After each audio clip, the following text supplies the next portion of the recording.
Lara Mansoy selalu terlihat sempurna, cantik, ambisius, dan tak pernah ragu. Namun di balik karir gemilangnya, ada keputusan yang akan menghancurkan segalanya. Saat dia harus pergi ke kota pesisir bernama Chesme untuk memastikan sebuah proyek besar berjalan sesuai rencana. Di sanalah Lara bertemu dengan seorang yang tak pernah ia bayangkan sebelumnya, namanya Ege Yazici. Ege adalah kebalikan dari Lara. Ia hidup sederhana, dekat dengan laut, dan bekerja sebagai instruktur selancar angin. Bagi Ege, kebebasan lebih berharga daripada uang dan jabatan. Ia percaya hidup tidak harus selalu dikendalikan.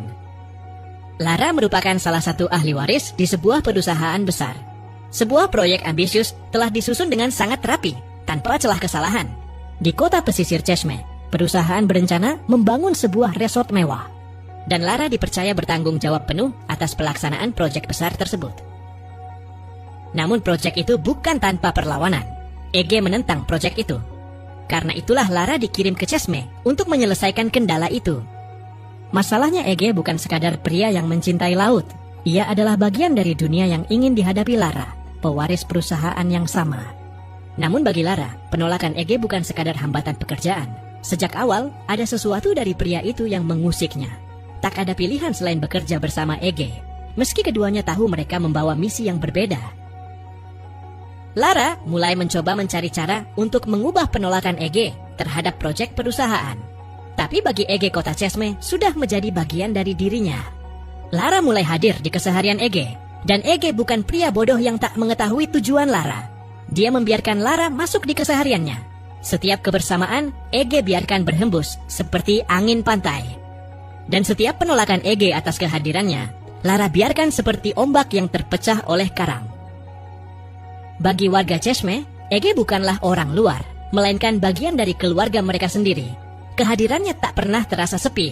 Ia seperti magnet yang secara alami menarik orang-orang di sekitarnya.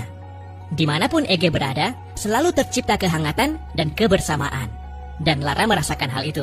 Lara mulai melihat Ege bukan sebagai penghalang, melainkan sebagai seseorang yang hidup selaras dengan apa yang ia cintai. Pagi itu, seperti biasa, Lara mencarinya di pantai. Kedatangannya disambut Ege dengan sebuah wetsuit yang dilemparkan ke arahnya.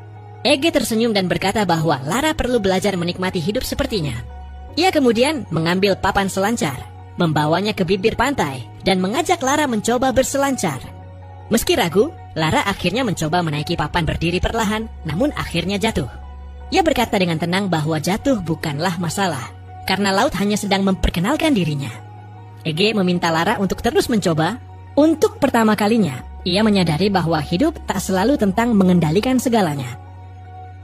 Hari itu, Ege mengajak Lara menjauh dari pantai untuk mengenalkan sisi lain dari Chesme dan hidupnya. Mereka berkendara hampir 2 jam menuju perbukitan di sisi lain pulau. Mobil berhenti di sebuah rumah sederhana.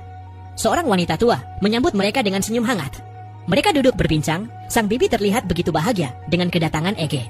Ia bercerita bahwa hanya Ege yang masih sering datang, sementara anak-anaknya sendiri jarang pulang. Tak lama kemudian, Ege mencari paman Turk. Lara berjalan bersama sang bibi menyusuri kebun kecil di belakang rumah. Di sana, ia mendengar cerita demi cerita tentang Ege, tentang kepeduliannya, tentang kesetiaannya, tentang kebaikan yang tak pernah ia pamerkan. Dan tanpa ia sadari, hatinya semakin tertambat. Menjelang malam, mereka memutuskan untuk bermalam. Tak ada kamar tamu. Mereka terpaksa tidur di ruang tamu. Lara merasa canggung. Namun Ege menenangkannya tak akan terjadi apapun yang membuat Lara tak nyaman. Bersama Ege, ia merasakan sesuatu yang asing, namun menenangkan. Sesuatu yang selama ini tak pernah ia temukan. Rasa ingin pulang. Tujuan terkadang berbelok arah, begitu pula mereka. Di sebuah dataran tinggi, keduanya berhenti, menatap lautan biru yang terbentang luas. Mereka berenang bersama, menikmati kebersamaan yang perlahan menyadarkan hati yang kini mulai terisi. Angin laut membawa keheningan yang tak canggung. Di sanalah, tanpa janji apapun, keduanya belajar untuk hadir sepenuhnya. Kepulangan ke pesisir Chesme membawa papan selancar melaju pelan, seolah mencari ruang yang akhirnya ditemukan. Lara tak lagi terjatuh. Kini ia telah berlabuh. Dan untuk pertama kalinya, ia tak merasa perlu pergi kemanapun lagi. Sore itu, Lara menemui Ege tanpa lagi menyembunyikan hati. Mereka hanya berdua, sementara Ege telah menyiapkan masakan sederhana untuk pertemuan yang terasa istimewa. Musik diputar pelan, seolah segalanya telah disiapkan jauh sebelum mereka menyadarinya. Keduanya memandangi sore keemasan dengan sebotol sampahnya yang menemani tawa ringan mereka.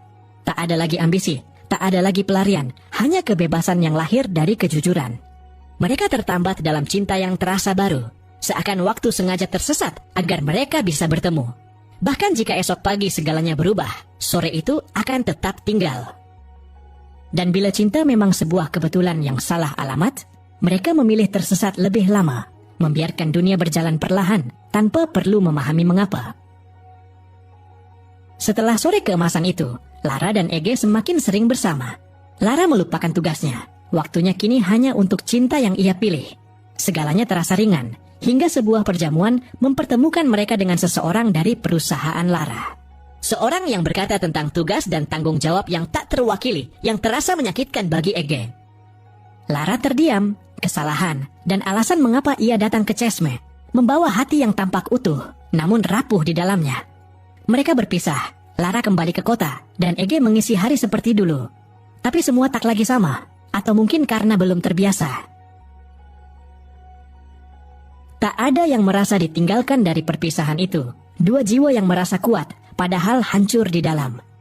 Hari ini, rapat proyek resort terakhir, yang akan menentukan wajah baru pesisir Chesme. Semua petinggi hadir untuk kesepakatan akhir. Tapi hati Lara masih berada di sana. Dia menolak menandatangani bukan hanya karena hati, tapi banyak jiwa yang dia sayangi yang mungkin akan tersisir. Semua petinggi terkejut dengan keputusan Lara. Begitu pula Lara yang tak menyangka saat melihat Ege hadir di ruang rapat dan dengan tenang menolak proyek itu. Di tengah keheningan yang canggung, pandangan mereka saling bertemu. Mereka berdua tersenyum. Senyum dua orang yang akhirnya memilih satu sama lain, bukan ambisi.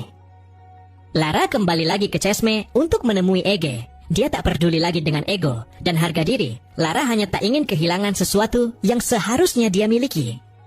Film pun selesai. Terima kasih sudah menonton di channel saya. Sampai ketemu di film selanjutnya.